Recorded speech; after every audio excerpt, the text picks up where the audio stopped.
네, 오늘 우리가 함께 읽은 이 본문은 우리가 너무 잘 아는 본문입니다. 예수님께서 예루살렘에 입성하시면서 새끼 나귀를 이렇게 필요로 하시는 장면입니다. 우리가 흔히 이 본문을 볼 때 이 본문을 보면서 하나님께서 나의 삶, 또 나와 우리의 어떤 연약함들을 들어서 사용하시고자 할 때 기꺼이 하나님 앞에 드리겠다라는 이런 의미로 이 본문을 많이 적용하게 됩니다. 저는 그 본문의 적용이 틀렸다고 생각하지 않습니다. 되게 적절한 적용이고, 또 본문을 그렇게 읽는 것이 큰 의미에서는 사실 벗어나지 않습니다. 그렇지만 오늘은 어떻게 보면은 그 적용이나 관점이 약간 다른 것 같습니다. 이 두 제자들, 이 순종을 했던 사람들에게 약간 포인트를 맞춰서 우리가 이 말씀을 함께 좀 나누기를 원합니다. 마가복음 11장에는 이 3년의 공생애를 마무리하면서 예루살렘에 입성하는 예수님의 모습이 나타납니다. 새끼 나귀를 타고 예루살렘으로 들어가는 예수님의 모습입니다. 우리가 이 말씀의 내용을 통해서 1차적으로 확인할 수 있는 것은 뭐냐면 예수님의 필요가 드러난다는 것입니다. 공생애를 마치고 예루살렘으로 입성하는 예수님이 구체적으로 제자들에게 나에게 새끼 나귀가 필요하다라고 이렇게 말씀하시는 것입니다. 그리고 그 예수님의 필요, 새끼 나귀는 두 사람의 순종을 통해서 준비되게 됩니다. 먼저는 제자들입니다. 이 2절에 보면 예수님은 나귀 새끼를 준비하기 위한 구체적인 방법을 제자들에게 이야기하고 준비하도록 이렇게 명령을 합니다. 어떻게 얘기했냐면 맞은편 마을로 가라. 그리고 거기 가면 아무도 타보지 않은 그런 나귀가 하나 있을 텐데 그 나귀를 풀어와라. 혹시나 누가 왜 그렇게 하냐, 왜 그 새끼 나귀를 풀어가냐 이렇게 얘기를 하면 주가 쓰시겠다라고 해라, 이렇게 말해주는 것입니다. 모든 방법을 다 얘기해 줍니다. 그리고 또 누가 그것에 대해서 토를 달았을 때 답할 말까지도 이 예수님은 다 제자들에게 준비를 해줍니다. 그렇게 보면 상당히 쉬울 것 같은 게 이 순종입니다. 그렇지만 가만히 들여다보면 이건 결코 쉬운 순종이 아닙니다. 모든 사람이 다 보고 있는 훤한 대낮에 한 마을로 들어가서는 청년 2명이서, 예수님께서 2명을 보내잖아요. 청년 2명이서 묶여져 있는 나귀 새끼를 풀어가야 합니다. 나귀 새끼가 매여 있다는 것은 이게 그냥 돌아다니는 주인 없는 개 같은 그런 경우가 아니라는 겁니다. 분명히 주인이 있다는 걸 얘기하는 거죠. 어떻게 보면 도둑질로 오인받을 수 있는 그런 행동입니다. 여러분, 실제로 이 나귀는 말과는 다르지만 일반 평민들, 평범한 사람들에게는 이 이스라엘에서 되게 중요한 교통수단이 되었습니다. 또 운반수단으로 사용되는 동물입니다. 그러니까 우리로 치면은 뭐 좋은 차는 아니지만 평범한 사람들이 타고 다니는 뭐 마티즈나 아반떼급의 어떤 자동차 같은 그런 소중한 운송수단과 같았다는 겁니다. 그리고 농사일에도 사용될 수 있었던 정말 없어서는 안 될 것이 이 나귀였습니다. 그런데 그걸 그냥 풀어오라는 겁니다. 분명히 주인도 있고 또 명백하게 어느 한 사람에게는 소중한 그것을 예수님은 풀어오라고 이렇게 얘기를 합니다. 그리고 누가 그 나귀 새끼를 왜 풀어가냐라고 얘기했을 때 예수님은 주가 쓰시겠다라고 답을 하라고 이렇게 얘기를 해주었습니다. 제자들의 입장에서 이 사실을 한번 생각해 볼 수 있었으면 좋겠습니다. 한 가정에 너무나 소중한 재상인 새끼 나귀를 풀어갑니다. 그런데 누가 왜 가져가냐라고 그 사람이 물었다면 그 사람을 향해서 제자들이 대답해야 되는 말은 주가 쓰시겠다라는 것입니다. 만약 제가 그 자리에 있었다면 일단 기본적으로 예수님 이거 값을 꼭 치러줘야 될 것 같습니다. 이거 값 비싼 건데, 이런 생각을 안 할 수 없을 것 같습니다. 이 본문과 이 마가복음의 본문과 병행 본문인 누가복음을 보면 여기 3절에서 새끼 나귀를 풀어가려는 제자들을 향해서 왜 그렇게 하느냐라고 했던 사람이 누구라고 되어 있냐면 그 임자들, 이렇게 기록이 되어 있습니다. 결국 주인들을 향해서 주가 쓰시겠다라고 이렇게 얘기를 해야 한다는 겁니다. 그런데 가만히 생각해 보면 여러분, 그 주인이 예수님을 믿는 사람일지 예수님을 따르는 사람일지 아닐지 이 제자들은 전혀 알 수 없습니다. 차라리 자기들이 예수님을 따라가던 그 무리에 속한 사람이 그 나귀의 주인이라면 일은 훨씬 편해요. 이 사람도 예수님을 따르고 있으니까, 예수님께 무엇 하나 내어드리는 거 그렇게 어렵지 않으니까 얼마든지 요구할 수 있습니다. 그런데 그 사람은 누구냐? 그냥 어느 마을에 들어가서 만나야 될 한 사람이라는 겁니다. 그런데 그 주인을 향해서 주가 쓰시겠답니다. 어떻게 보면 입 밖에 내기가 되게 어려운 말입니다. 그런데 그 순종을 제자들이 감당하게 됩니다. 그리고 두 번째로는 이 나귀 주인의 순종입니다.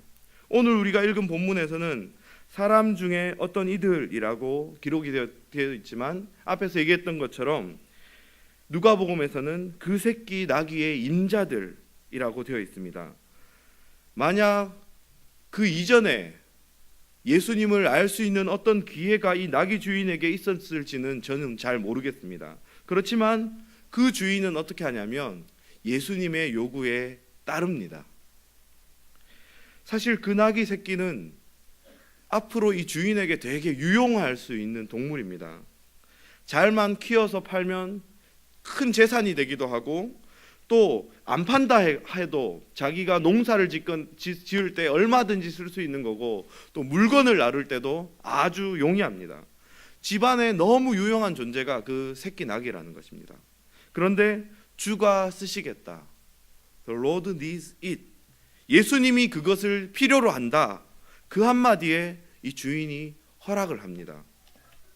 여기 쓰인 예수님이 제자들에게 알려준 말, 이 주가 쓰시겠다라는 그 말에서 이 주라는 말은 사실 황제를 지칭했던 퀴리오스라는 단어입니다. 그런데 그렇다고 해서 이 나귀의 주인이 로마 병사도 아닌 그 두 명의 청년들을 보면서 로마의 황제가 보냈다고 생각할 리는 없습니다. 결국 이건 하나님을 부르는 호칭이죠. 그 호칭을 예수님이 사용하고 또 그 나귀의 주인도 그 호칭에 대해서 인정하고, 그리고 나서 어떻게 한다는 겁니까? 자기의 소중한 나귀를 내어드린다는 겁니다. 이 두 가지 순종은 결코 쉬운 것이 아닙니다. 먼저 제자들에게는 자기의 판단 또 생각을 내려놓아야 하는 순간입니다. 그리고 그 새끼 나귀의 주인에게는 자기의 가장 소중한 것, 너무나 눈앞에 보이는 어떻게 보면 풍요로움을 내려놓아야 하는 순간입니다. 그런데 그 순종을 통해서 어떻게 됩니까? 예수님의 필요가 채워지고, 그 순종을 통해서 예수님은 나귀를 타고 구원을 향한 하나님의 뜻을 이루기 위해서 예루살렘으로 나가게 됩니다. 순종을 통해서 생명의 길이 열리는 거죠. 사실 제자들에게 나 저 새끼 나귀가 필요하다라고 이렇게 말씀하시는 예수님은 모든 것을 하실 수 있는 분입니다. 아브라함에게 양을 주었던 것처럼 길가에 있는 나무에 한 나귀가 걸리게 해도 하실 수 있습니다. 길가에 흐르고 있는 도랑에 물을 마시도록 이렇게 나귀 갑자기 한 마리가 나타날 수도, 그렇게 하실 수도 있는 분입니다. 그런데 제자들과 주인이 가지고 있는 그 나귀를, 새끼 나귀를 가져오게 합니다. 어떤 면에서 그 하나님의 입장에서 이 명령은 모순과 같을 수밖에 없다는 겁니다. 모든 것을 창조하신 하나님, 그리고 모든 것을 이루어낼 수 있는 하나님이 새끼 나귀 한 마리를 우리에게 필요하다라고 얘기하는 거죠. 모든 것이 그분의 것인데, 얼마든지 자기의 뜻대로 움직일 수 있는 분인데, 그리고 그 새끼 나귀를 그 주인에게 주신 분, 그분도 주님이신데 그분이 우리에게 그분의 필요를 얘기한다는 것입니다. 많은 경우에 여러분, 우리와 예수님의 관계는 어떻습니까?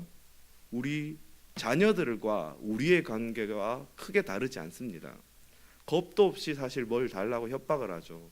우리 자녀들이 내가 필요로 하는 것을 들어주셔야 하는 분, 그냥 내가 원하는 것이 있으면 마구 졸르기 쉬운 대상이 우리가 믿는 하나님입니다. 우리는 예수님에게 얼마나 많은 것을 해달라고 요청하고 간구하는지 모릅니다. 말씀을 준비하면서 제가 저의 기도를 잠깐 생각해 볼 시간들을 좀 가졌습니다. 그러고 보니까 대부분이 간구입니다. 순간순간 앉을 때마다 그 순간에 내가 필요로 하다는 것을 요청합니다. 때로 그것이 섬김을 위한 것일 수 있고 때로는 어떤 깨달음일 수 있지만 사실 나의 필요를 요청하는 것, 그것이 그치지 않는 것이 저의 기도라는 것을 제가 볼 수 있었습니다. 하나님의 뜻이 이 땅 가운데 이루어지는 그 큰 기도 제목을 저의 기도에서 1분간 말한다면 오히려 한 10분 정도는 저의 필요를 아뢰는 것, 그게 제 기도인 것 같고 사실 우리들입니다. 엄청난 요청을 예수님에게 열거합니다. 그리고 나서 어떻게 합니까? 딱 그 자리에서 일어나서 예수님이 뭔가를 말할 기회조차는 사실 주지도 않는 것이 우리들의 모습입니다. 이게 예수님하고 우리의 평상시의 관계입니다. 그런데 우리의 필요에 응답해야 될 그 예수님이 지금 어떻게 하시고 있느냐? 바로 우리들에게 그분의 필요를 얘기하고 있습니다. 무슨 말입니까? 우리에게도 많은 소망이 있듯이 우리에게도 많은 필요들이 있듯이 주님께서도 우리에게 말씀하시고자 하는 필요가 있다는 것입니다. 그리고 또 한 가지, 이 나귀 주인의 태도를 보면서 우리가 함께 생각해 볼 수 있는 한 모습이 있습니다. 여러분, 어쩌면 이 나귀 주인은, 이 새끼 나귀의 주인은 예수님을 따르는 무리와는 별로 상관이 없는 인물입니다. 예수님을 곁에서 따르고 있는 제자도 아니고, 그리고 그 길에서 예수님을 따르고 있던 많은 무리들도 아닙니다. 그런데 어떻게 합니까? 예수님이 주가 그것이 필요하다 라고 얘기했을 때 그 요청에 반응하죠. 그렇다면 여러분, 우리는 누구입니까? 예수님을 우리 생명의 주인으로 믿고 받아들였을 때 우리는 예수님을 우리의 삶의 주인으로 믿고 받아들인 것입니다. 이것은 단순히 우리가 잘 알듯이 단순히 예수님을 믿고 구원을 받는다는 것에서 그치는 것이 아니라 그 길을 따라가는 제자의 삶을 내가 살겠다라고 이렇게 결정하는 것입니다. 내 삶의 주인이 예수님이고 이제 나의 모든 것이 예수님의 것입니다.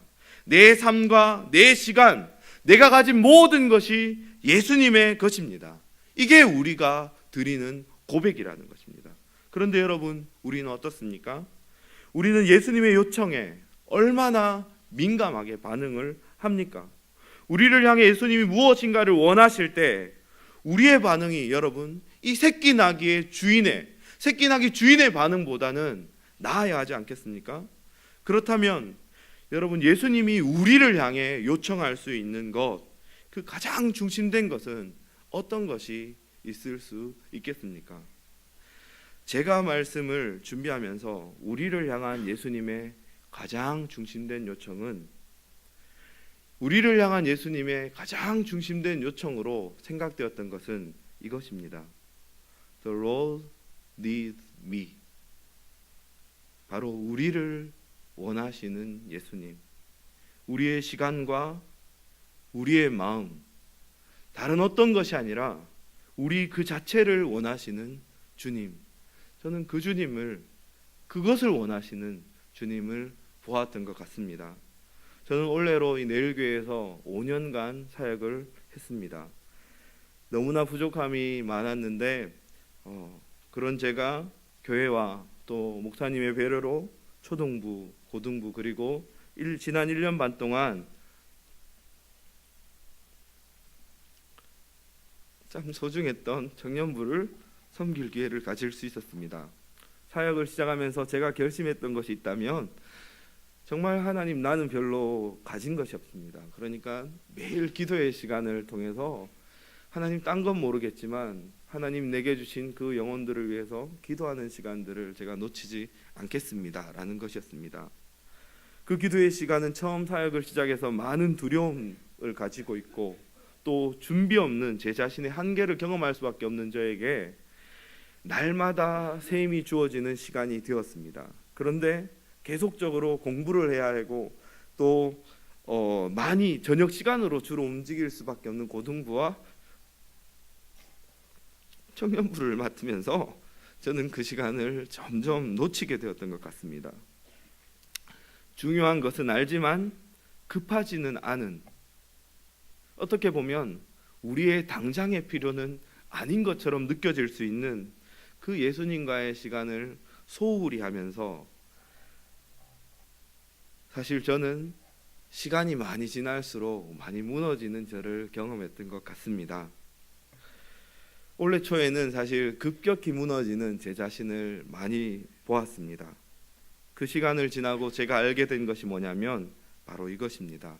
나를 원하시는 예수님. 많은 일, 많은 섬김, 그것보다 나를 원하시는 예수님. 저는 그것을 놓쳤었고 또 예수님과 함께하는 그 시간을 놓쳤기 때문에 예수님이 나에게 필요로 하시는 것, 예수님이 나를 통해서 하고자 하시는 것, 나에게 원하시는 것을 들을 수가 없었던 것 같습니다.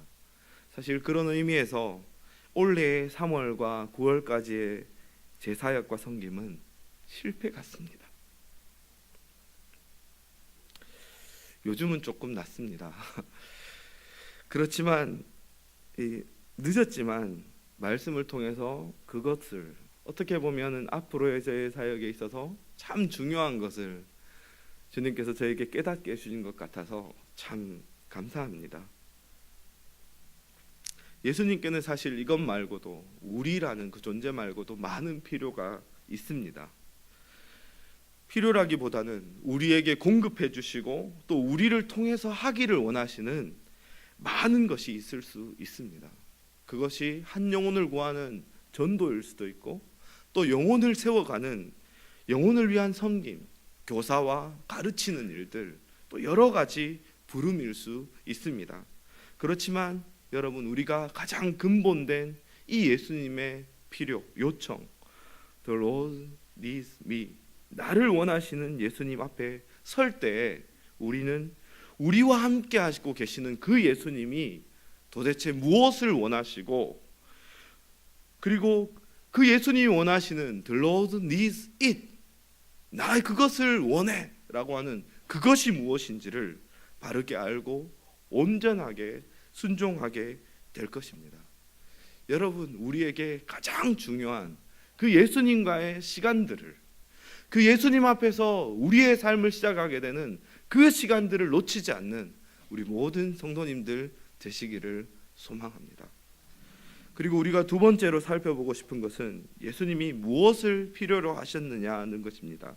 예수님이 제자들에게 필요로 하다고 말씀하신 것은 나귀, 그것도 아무것도 태워본 적이 없는 어린 나귀입니다. 새끼 나귀를 타는 것은 스가랴서 9장 9절 구약의 메시아 예언의 성취입니다. 스가랴서 9장 9절에 나오는 구약에 드러나는 메시아가 이렇게 오실 것이다 라는 그 구약의 예언의 성취라는 거죠. 메시아인 왕이 예루살렘에 입성하고 있다는 그 사실을 이 말씀의 성취를 통해서 알려주는 것입니다. 수많은 사람들이 그 새끼 나귀를 탄 예수님을 향해서 환호하기 시작합니다.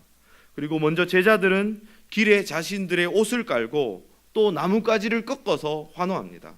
열왕기의 하의 말씀에 보면 하나님의 명령으로 선지자 엘리사가 예후를 왕으로 세울 때 사람들이 자기 옷을 깔았다고 합니다.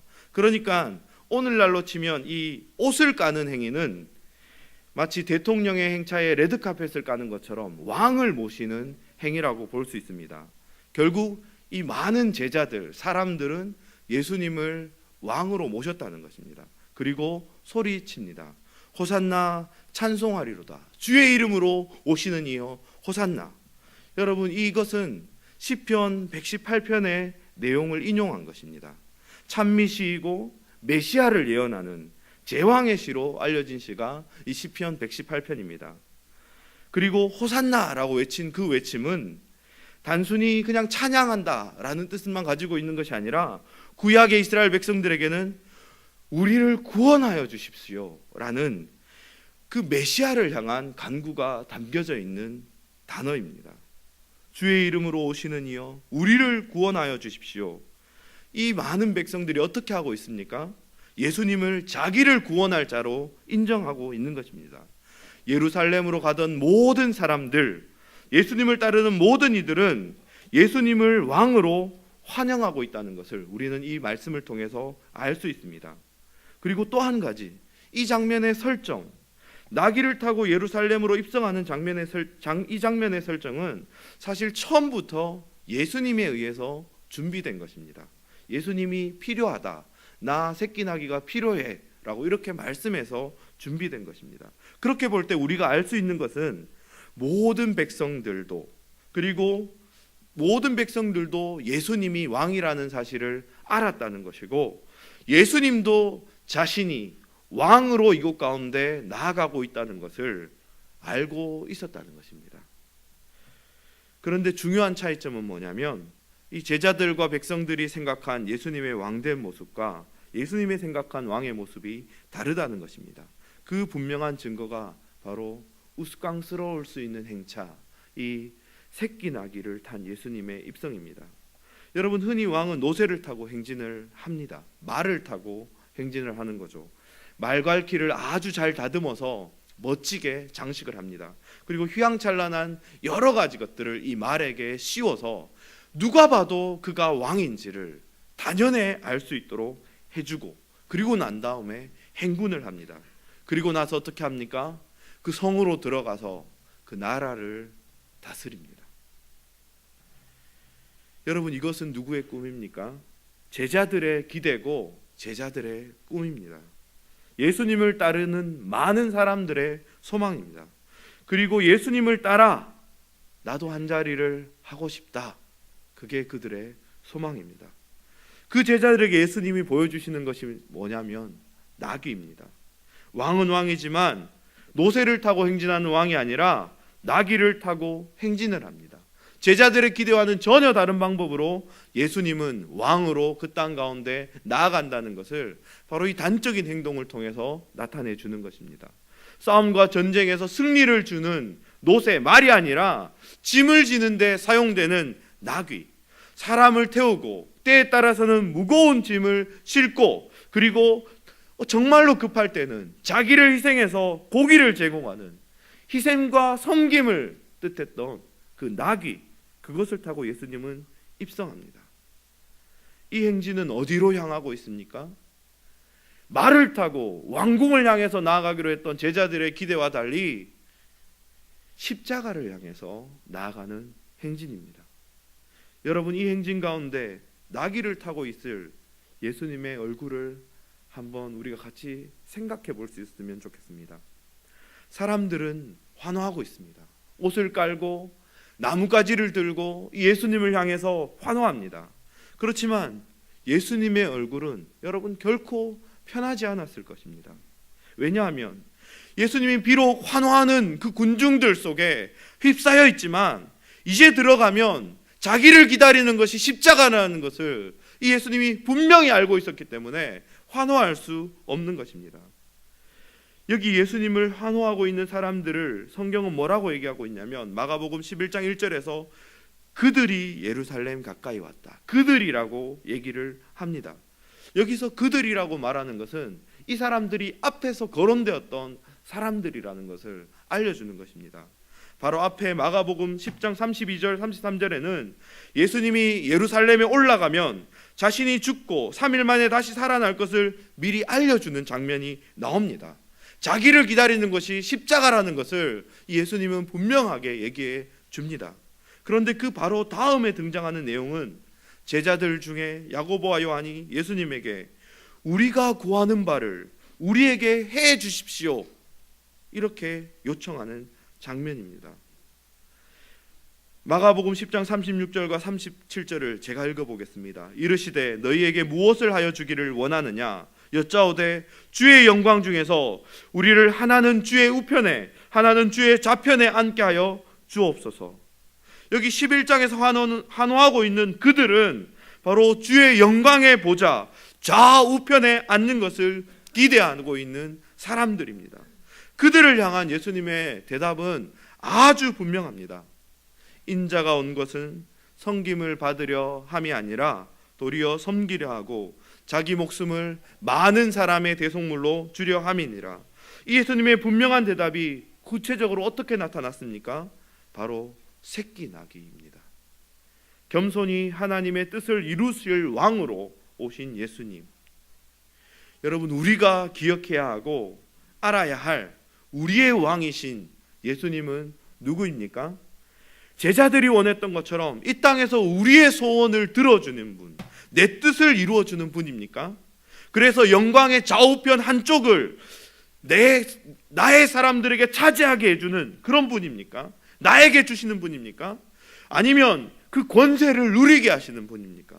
성공과 부요함을 내가 원하는 뜻이 이루어지는 것을 나에게 주시는 분입니까? 아니죠. 우리가 믿고 따르는 예수님은 왕의 권력을 가지고 자신의 뜻대로 하는 것이 아니라 바로 우리의 고집과 우리의 뜻대로 살아가는 죄인된 우리를 위해 죽으신 분입니다.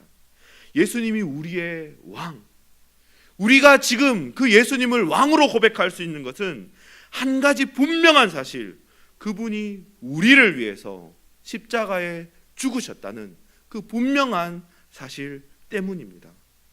이 나귀를 타신 예수님의 모습은 우리가 걸어야 할 길을 우리에게 알려줍니다. 십자가에서 예수님이 우리에게 주신 그 구원에 감사하고 이제 그분의 길을 따라서 섬김과 희생을 우리의 삶의 중심에 두고 살아가는 바로 그 길이 우리의 길이라고 이 모습은 우리에게 얘기해 줍니다. 여러분, 묻고 싶습니다. 새끼 나귀를 타신 왕 예수님, 이 한 분으로 여러분은 만족하십니까?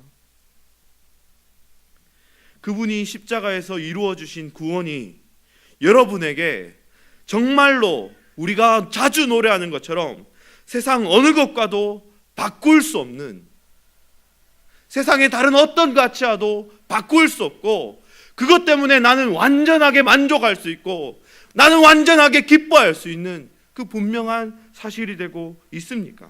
아니면 여러분은 여러분의 기대를 만족시켜줄 또 다른 왕을 기다리고 있습니까?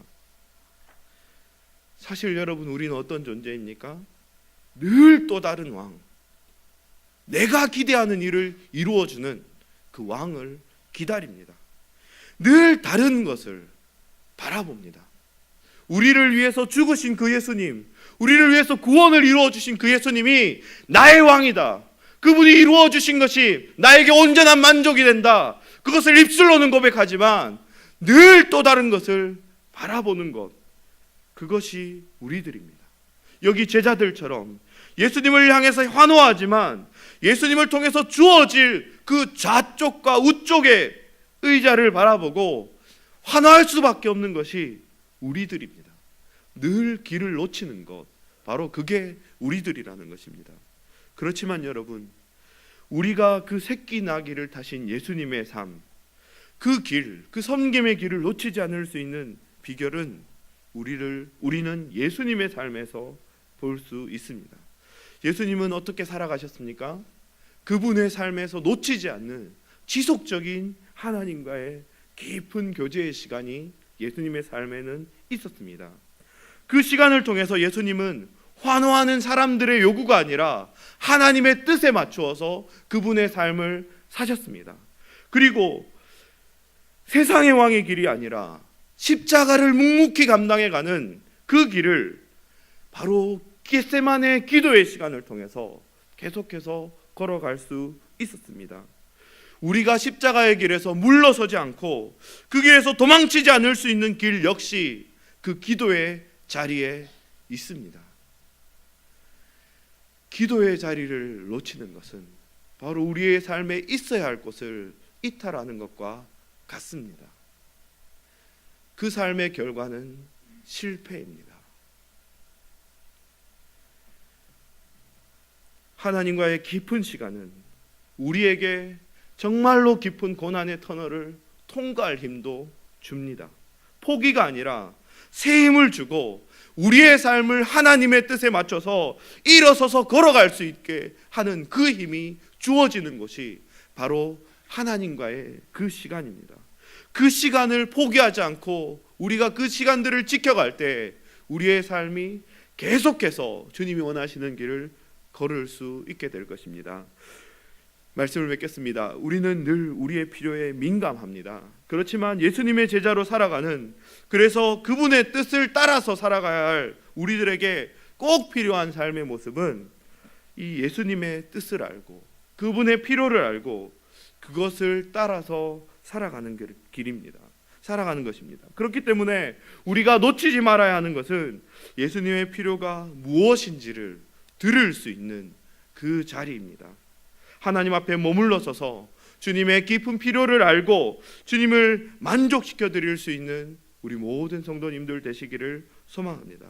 우리 각자에게 원하시는 그 섬김의 자리에 서서 예수님의 본을 쫓아서 묵묵히 길을 걸을 수 있는, 실패하지 않고 계속해서 믿음의 길을 걸어가실 수 있는 기도의 자리, 그 자리를 굳게 지키시는 우리 모든 성도님들 되시기를 소망합니다.